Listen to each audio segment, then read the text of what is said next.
I never really thought about it in much detail, as probably most people don't, but it turns out that these vitamins are not coming from the foods that contain them. Like vitamin C does not come from an orange, and vitamin A does not come from a carrot. It's very far from that.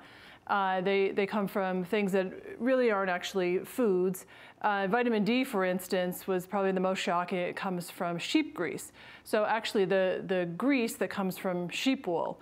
You have giant barges and container ships that go from Australia and New Zealand over to China, where a lot of our vitamins are produced. About 50% of global vitamin production comes from China inside these huge factories, very industrial processes. A lot of vitamins are actually chemical processes, and they're very technical and complex. A lot of people, if they're with someone, they're looking at them right now. Wait a second. So China gets all these shipments of sheep wool from Australia, and they're pulling the sheep grease off of them to make vitamin D?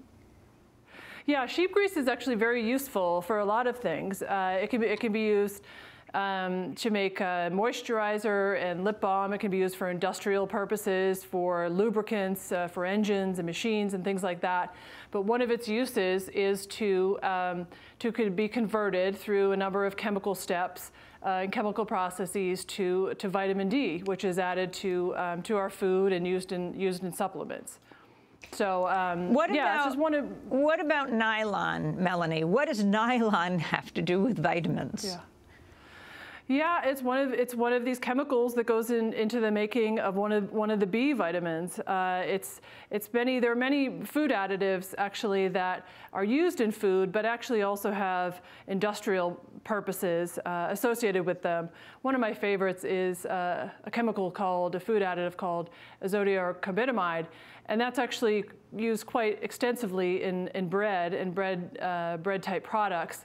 And it's used as a dough conditioner and a manufacturing aid.